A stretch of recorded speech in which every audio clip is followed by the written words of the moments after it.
सिद्धार्थ आदर्श विद्या मंदिर मारवाड़ मुंडवा की ओर से आज हम लेके आए हैं एग्रीकल्चर 12th के फर्स्ट चैप्टर। और इस चैप्टर में अपन अध्ययन करेंगे आज दोस्तों के साथ में।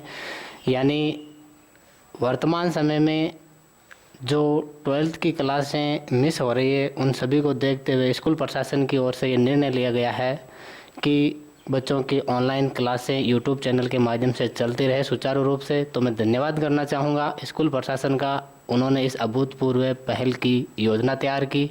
तो इसी के साथ अपन आज फर्स्ट चैप्टर लेते हैं और हमारा पहला चैप्टर होगा बीज, क्योंकि कृषि विज्ञान में बीज के बिना कोई भी कार्य संभव नहीं होता है। यानी बीज की बात करते हैं तो सीड कहा जाता है। तो पहले इसकी डेफिनेशन तैयार करेंगे अपन, यानी परिभाषा। तो परिभाषा इसकी एक तो होगी आपके सस्य विज्ञान में, तो इसके अनुसार हमें ये ध्यान रखना है कि किसी भी पौधे का वह भाग जो अपने समान एक नए स्वस्थ पौधे को जन्म देता हो, स्वस्थ पौधे को जन्म देता हो, क्या कहलाता है? बीज कहलाता है। यानी वो भाग जड़ भी हो सकता है, तना भी हो सकता है, और तने के अलावा यानी पत्ती भी हो सकती है, और बीज भी यानी जड़, तना और पत्ती की बात करते हैं। तो कुछ ऐसे पौधे होते हैं जिनमें पौधों का जो प्रसारण होता है वो जड़ के द्वारा होता है। जैसे आपने कभी देखा होगा किसी पौधों की जड़ों के द्वारा नए पौधे विकसित किए जाते हैं। जैसे अपन मूली है, गाजर है, तने के द्वारा आलू आ जाता है। और पत्ती में उद्यान विज्ञान में आपने कभी देखा होगा ब्रायोफिलम नाम का एक पौधा होता है, और उस पौधे की जो गुद्देदार यानी गद्देदार मांसल पत्तियां होती है, उन पत्तियों के माध्यम से नए पौधे तैयार किए जाते हैं। यानी तो ये तो थी परिभाषा अपने बीज की। इसके अलावा एक और परिभाषा है इसकी, यानी पुष्प का एक परिपक्व बीजांड क्या कहलाता है? बीज कहलाता है। तो ये तो थी इसकी परिभाषाएं। यानी इसी के साथ में अपन शुरू करते हैं एक उत्तम बीज के गुण। तो बीज के गुण की बात करते हैं तो बीज के जो गुण होते हैं वो सबसे पहला गुण ये होना चाहिए बीज में, यानी आनुवांशिक शुद्धता। तो आनुवांशिक जो शुद्धता होती है उसको बनाए रखने के लिए सबसे पहले हमें इसकी परिभाषा याद रखनी होगी कि आनुवांशिक शुद्धता है क्या चीज़। तो आनुवांशिक शुद्धता जो होती है यानी बीज है, उस बीज में अन्य किस्मों के बीज रहित होने चाहिए। तो वो उस बीज की क्या कहलाती है? आनुवांशिक शुद्धता कहलाती है। यानी हम ये भी कह सकते हैं किसी एक किस्म के बीजों में किसी दूसरे किस्म के बीजों का न होना आनुवांशिक शुद्धता कहलाता है। तो यह बीज में 100% तक पाई जाती है। कितने प्रतिशत तक पाई जाती है? 100% तक। तो अपन आगे पढ़ेंगे बीजों की श्रेणियां। यानी मुख्यतः भारत में बीजों की श्रेणियों को 4 भागों में डिवाइडेड किया गया है। तो और विदेशों की बात करते हैं तो वहाँ पे एक डिवाइड अधिक किया गया, यानी 5 भागों में बांटा गया, जो अपन इसके नेक्स्ट पार्ट में अध्ययन करेंगे। अभी अपन चल रहे हैं आनुवांशिक शुद्धता, यानी ये पहला गुण होता है। और दूसरा गुण है अपना जो होता है भौतिक शुद्धता। देखो, जब तक आपको ये ज्ञात नहीं होगा आनुवांशिक शुद्धता क्या चीज़ है, भौतिक शुद्धता क्या चीज़ है, तब तक अपन इसके बारे में विस्तृत अध्ययन नहीं कर पाएंगे। तो ये भी जानना जरूरी है कि बीजों में भौतिक शुद्धता से क्या तात्पर्य है। तो भौतिक शुद्धता वह शुद्धता होती है, यानी जो बीज होते हैं आमतौर पर खरपतवार के बीजों से रहित होने चाहिए, कंकर और पत्थर से रहित होने चाहिए। तो ऐसे बीजों को अपन शुद्ध बीज कहते हैं या भौतिक रूप से शुद्ध बीज कहते हैं। तो ऐसे जो बीज होते हैं, अपन ये भी कह सकते हैं कि बीजों से अशुद्धियां दूर करना क्या कहलाता है? भौतिक शुद्धता कहलाता है। यानी इसके अलावा तीसरा होता है वास्तविक उपयोगिता मान।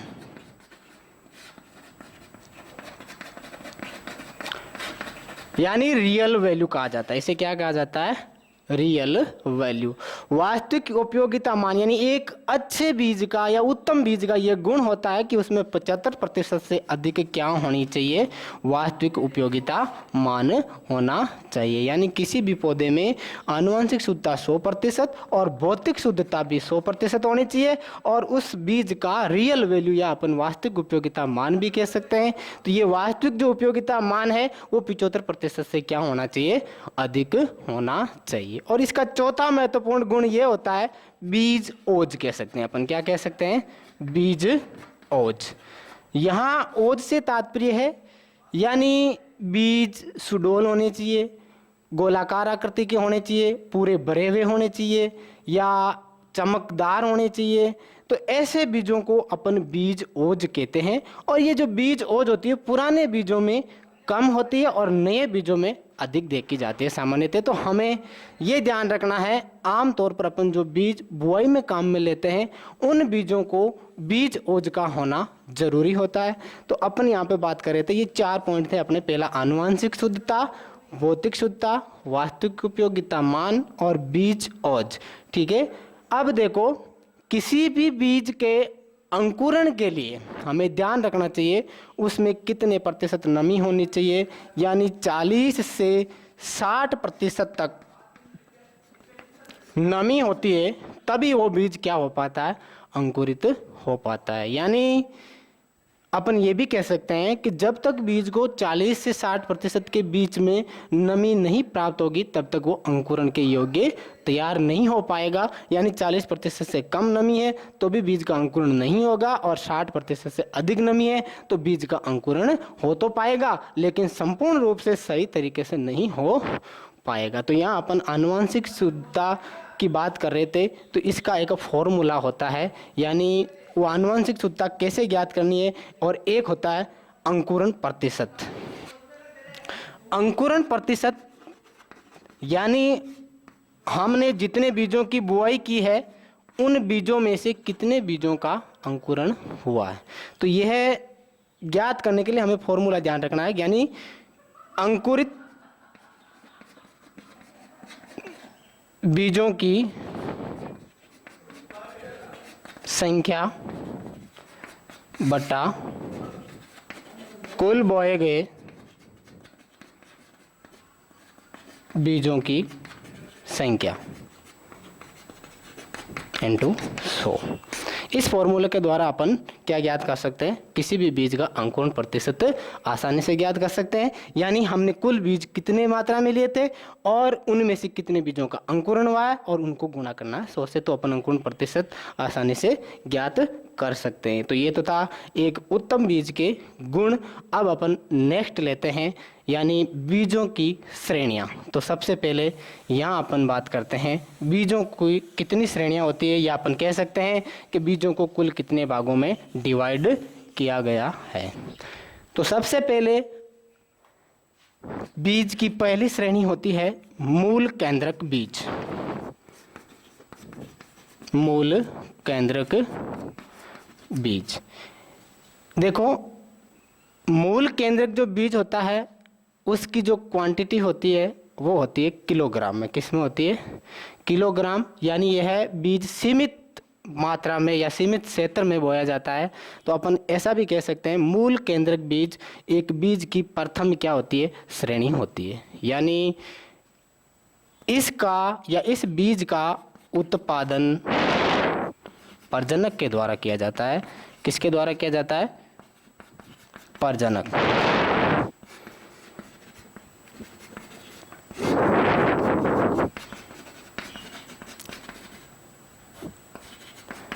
अब देखो, प्रजनक यहाँ मूल केंद्रक बीज की बुआई करता है और इसके द्वारा अगला बीज हमें तैयार कौन सा मिलता है, वो होता है प्रजनक बीज, और तीसरा होता है आधार बीज, और चौथा होता है अपने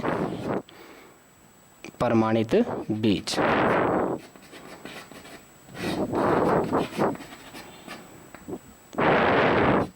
तो सबसे पहले देखो, मूल केंद्रक के बाद में यानी इस बीज से कौन सा बीज तैयार किया जाता है, प्रजनक बीज, और प्रजनक से कौन सा बीज तैयार किया जाता है, आधार बीज, और आधार से कौन सा बीज तैयार किया जाता है, प्रमाणित बीज तैयार किया जाता है। और विदेशों की बात करें तो विदेशों में एक और बीज का प्रचलन है, वो है पंजीकृत बीज। कौन सा है, पंजीकृत बीज, जिसका भारत में अभी तक कहीं पर भी प्रयोग नहीं किया जाता है। तो इस बीज का अध्ययन हमें मुख्यतः 12th कक्षा के अंदर तो ऐसा क्वेश्चन नहीं पूछा जाएगा, लेकिन अगर अपन आगे कंपटीशन एग्जाम दे रहे हैं, चाहे वो एग्रीकल्चर सुपरवाइजर का हो, चाहे वो BHU का हो, चाहे वो ICR का हो, चाहे वो जेट का हो, तो उसमें ऐसे क्वेश्चन आमतौर पर पूछे जाते हैं। यानी भारत में किस श्रेणी का बीज का उत्पादन नहीं होता है, और उसमें ऑप्शन भी दिए होते हैं, मूल केंद्रक, प्रजनक, आधार, और एक होता है पंजीकृत। तो उनमें से हमें यह पंजीकृत वाला जो ऑप्शन होता है वो राइट करना होता है।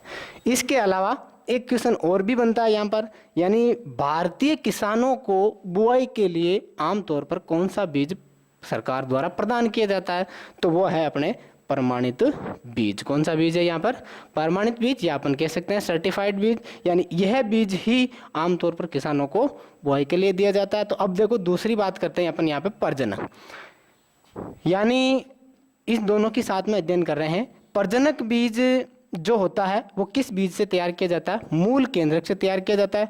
और आमतौर पर ध्यान रखनी है, इन बीजों में आनुवांशिक शुद्धता जो होती है और भौतिक शुद्धता होती है वो बराबर कितनी होती है, 100% तक होती है। आनुवांशिक शुद्धता भी कितनी होती है, 100%, और भौतिक शुद्धता भी 100% होती है। तो ध्यान रखना है, मूल केंद्रक में भी 100% और प्रजनक में भी कितनी होती है, आनुवांशिक और भौतिक शुद्धता 100% होती है। लेकिन जब अपन आगे आएंगे आधार बीज की बात करते हैं, तो यहाँ आनुवांशिक शुद्धता जो होती है वो थोड़ी कम हो जाती है, क्योंकि यहाँ तक अपन अध्ययन करे थे सीमित क्षेत्र। अब इस बीज का जब मल्टीप्लाई होगा तो प्रजनक बीज तैयार होगा, और प्रजनक जब मल्टीप्लाई होगा तो आधार बीज तैयार होगा, और आधार जब मल्टीप्लाई होगा तो प्रमाणित बीज तैयार होगा। तो कोई भी चीज़ मल्टीप्लाई होती है तो उसकी संख्या में क्या होता है, इजाफा होता है। यानी यहाँ अपन बात कर रहे थे क्वांटिटी में किलोग्राम में, तो अब यहाँ क्वांटिटी क्या हो जाएगी, क्विंटल हो जाएगी। क्या हो जाएगी, क्विंटल में हो जाएंगे, है ना। तो एक विस्तृत क्षेत्र में इन बीजों की बुआई की जाती है, और विस्तृत क्षेत्र में उनकी आनुवांशिक जो शुद्धता होती है वो प्रतिशत थोड़ा नीचे आ जाता है। यानी अपन यहाँ पर बात करेंगे 98% से अधिक। क्या होती है, 98% से अधिक, या एग्जैक्टली अगर आ जाए कहीं पूछ ले तो आपको बताना है 99.5% आनुवांशिक शुद्धता पाई जाती है। या ये ऑप्शन पर डिपेंड करता है, अगर अपन कोई कंपटीशन एग्जाम दे रहे हैं तो उसमें ऐसा क्वेश्चन पूछा जाता है, यानी आधार बीज में आनुवांशिक शुद्धता कितने प्रतिशत पाई जाती है। वहाँ ऑप्शन में अगर 98.5 है, 98 है, और 99.5 है, और एक आएगा 100%, यानी तब आपको यहाँ 99.5% रेडी करना है। और अगर ये ऑप्शन में नहीं होता तब आप 98 से अधिक सही कर सकते हो। इसके अलावा देखो, अब अपन ले रहे हैं प्रमाणित बीज। यहाँ इसकी जो आनुवांशिक शुद्धता होती है वो थोड़ी और कम हो जाती है, और वो हो जाती है 95%। कितने हो जाती है, 95%। ठीक है। अब देखो यहाँ अपन बात कर रहे थे, ये तो शुद्धता की बात हुई, यानी बीजों में कितने प्रतिशत, किस श्रेणी के बीज में कितनी शुद्धता होती है। तो इसके अलावा भी इनके ऊपर टैग लगाए जाते हैं। क्या लगाए जाते हैं, टैग। तो देखो मूल केंद्रक के ऊपर कोई किसी प्रकार का टैग नहीं लगाया जाता, क्योंकि वो एक सीमित मात्रा में उत्पादित किया जाता है। और उसके बाद में प्रजनक से टैग स्टार्ट होते हैं, तो प्रजनक बीज पर टैग लगता है सुनहरा पीला।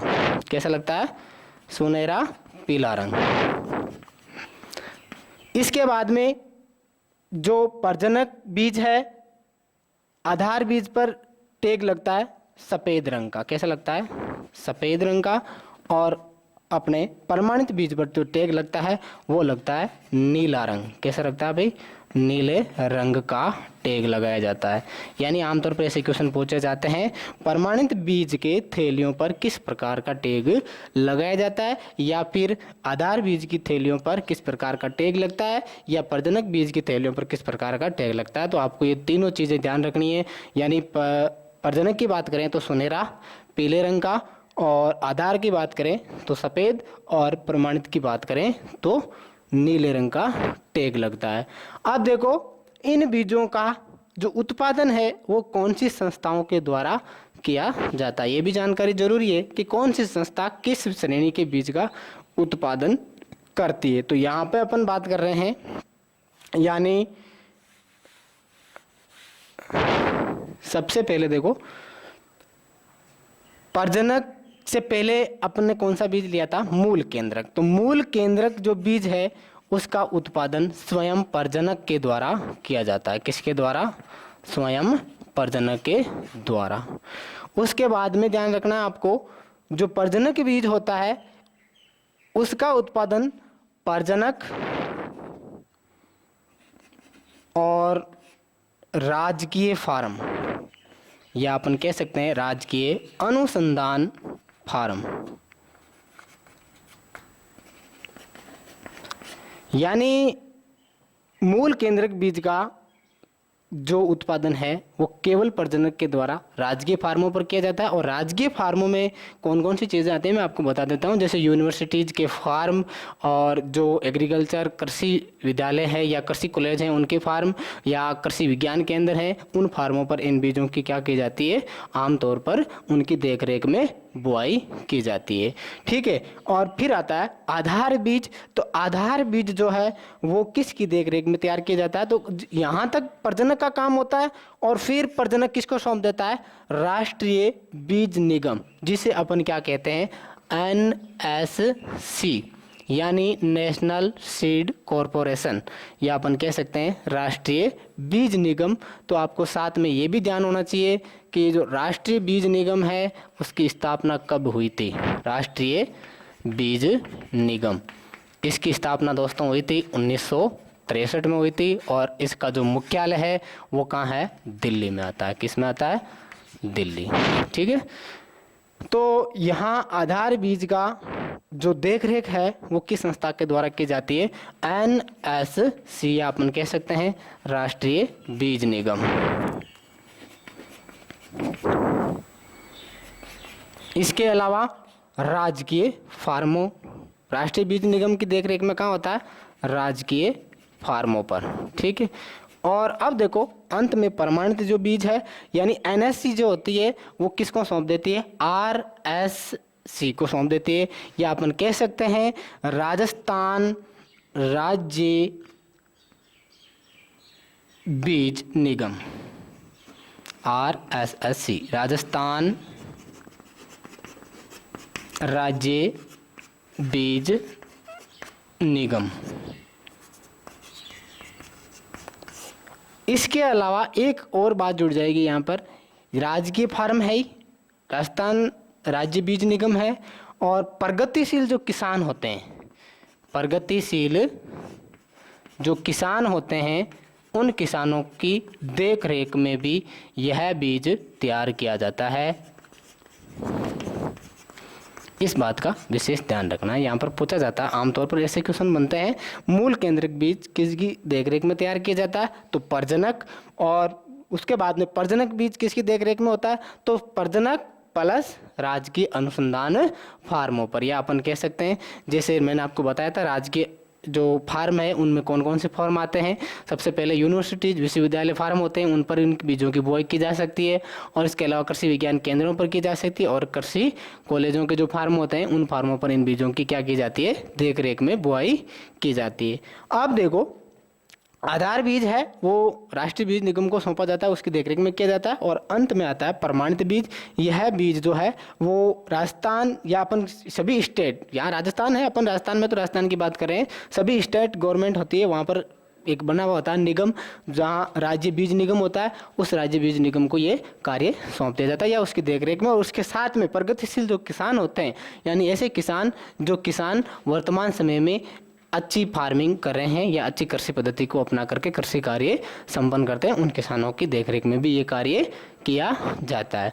तो यहाँ था, देखो हमने पहले एक उत्तम बीज के गुण ज्ञात किए थे, अब इनकी श्रेणियाँ पढ़ी। श्रेणियों के बाद में आता है, यानी ये जो आनुवंशिक शुद्धता वगैरह होती है वो किस आधार पर बनाई जाती है और उन बीजों में किन किन बातों का विशेष ध्यान रखना चाहिए। तो देखो, बीज उत्पादन कर रहे हैं तो हमें पृथक्करण दूरी सबसे पहले ध्यान में रखनी होगी, यानी पृथक्करण दूरी की बात कर रहे हैं यहाँ पर। तो पृथक्करण जो दूरी होती है उस दूरी का तात्पर्य होता है, यानी किसी किस्म के बीजों की बुआई करते हैं तो दूसरी किस्म के बीजों के मध्य नॉर्मल तौर पर या सामान्य तौर पर न्यूनतम जो दूरी रखी जाती है उसे पृथक्करण दूरी कहा जाता है। पृथक्करण दूरी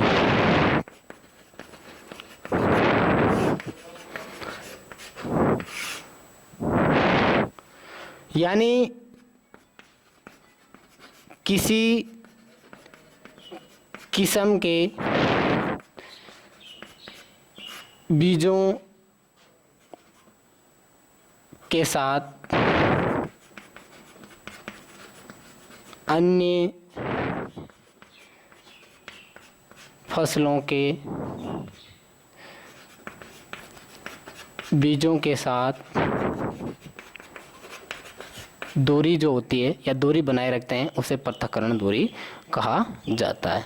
यानी हमें ये ध्यान रखना है, तो ये जो पृथक्करण दूरी होती है वो एक किसी विशेष फसल के साथ में अलग अलग होती है। जैसे अपन यहाँ पर बात कर लेते हैं, सबसे पहले एक निर्धारित होती है न्यूनतम, कम से कम कितनी दूरी रखनी चाहिए। तो यहाँ पर अपन बात कर रहे हैं, या जैसे मैंने आपको बताया था, आम तौर पर गेहूँ, जौ और जई इनमें रखी जाती है 3 मीटर। कितने रखी जाती है? 3 मीटर। किस में रखी जाती है?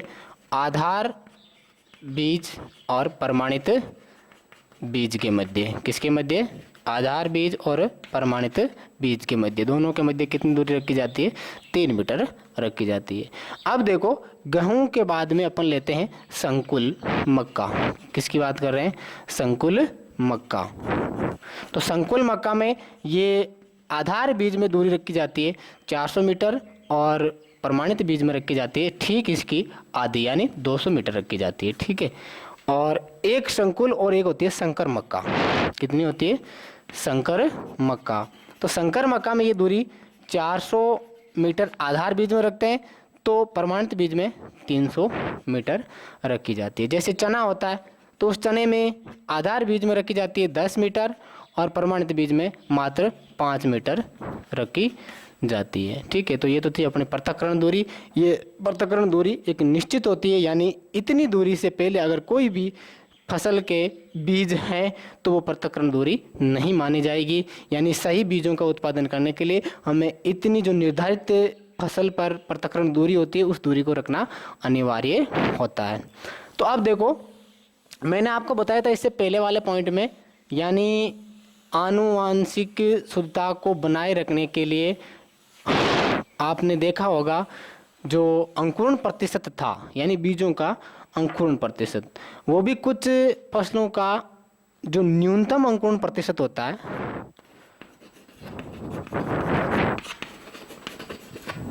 अंकुरण प्रतिशत, तो यहाँ निर्धारित है कुछ गेहूं, जौ और चना। ठीक है। इनका प्रतिशत होता है 85%। ठीक है, ध्यान रखना आपको। उसके बाद में अपन ले रहे हैं गेहूं, जौ, चना के बाद में ज्वार, धान, बरसीम, रिजगा और तिल। इनकी होती है जो अंकुरण प्रतिशत होता है बीजों में, कितने प्रतिशत होता है? 80% तक होता है, ठीक है। और इसके अलावा हमें ध्यान रखना है, यहाँ पर अपन तीसरे नंबर पर ले रहे हैं, जैसे बाजरा, मूंग, मोठ, उड़द, अरहर, ठीक है। और इनमें रखी जाती है 75%, ठीक है।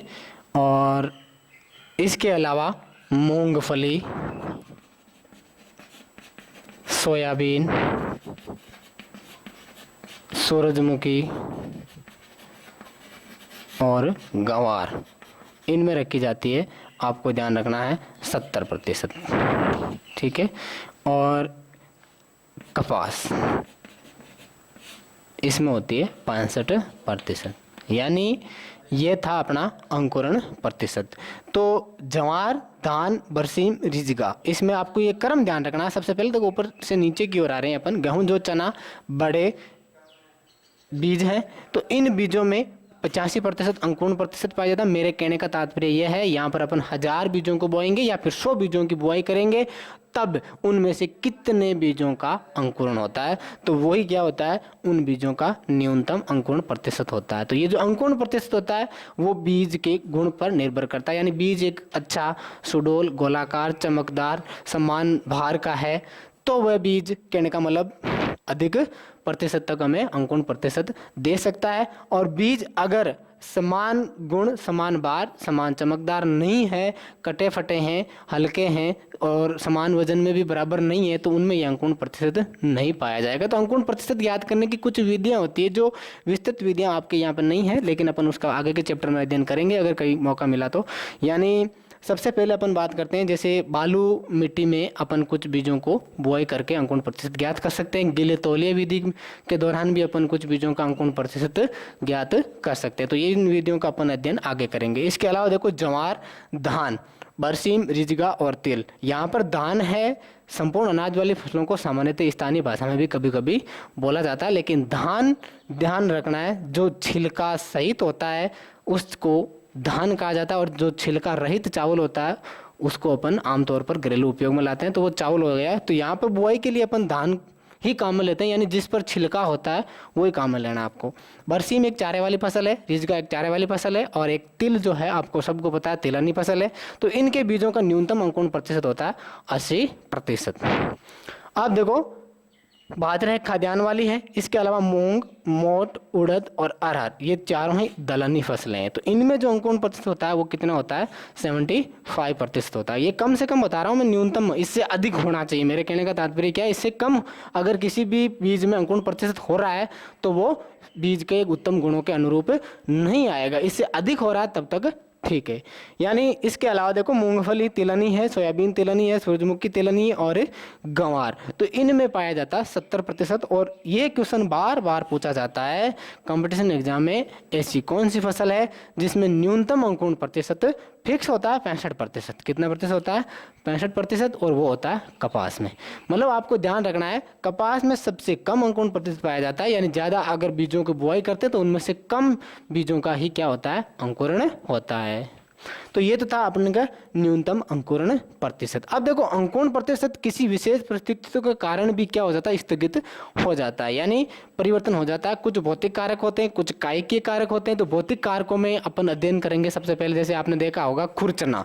खुरचना का मतलब होता है, पौधे जब बीज होता है वो सुषुप्त अवस्था में चले जाते हैं। किस में चले जाते हैं, सुषुप्त अवस्था, यानी बीज में संपूर्ण परिस्थितियां विद्यमान होते हुए भी बीज का अंकुरण नहीं हो पाता है, तो वो बीज की क्या कहलाती है, सुषुप्त अवस्था कहलाती है। ध्यान रखना यहाँ पर, यानी बीज जो है उस बीज को संपूर्ण परिस्थितियां अनुकूल होते हुए भी बीज का अंकुरण न होना क्या कहलाता है, अपन उसको, जैसे आमतौर पर अपन देखते हैं सामान्यतः सुषुप्त अवस्था में क्या होता है, कुछ समय के लिए बीज का जो अंकुरण है वो स्थगित हो जाता है।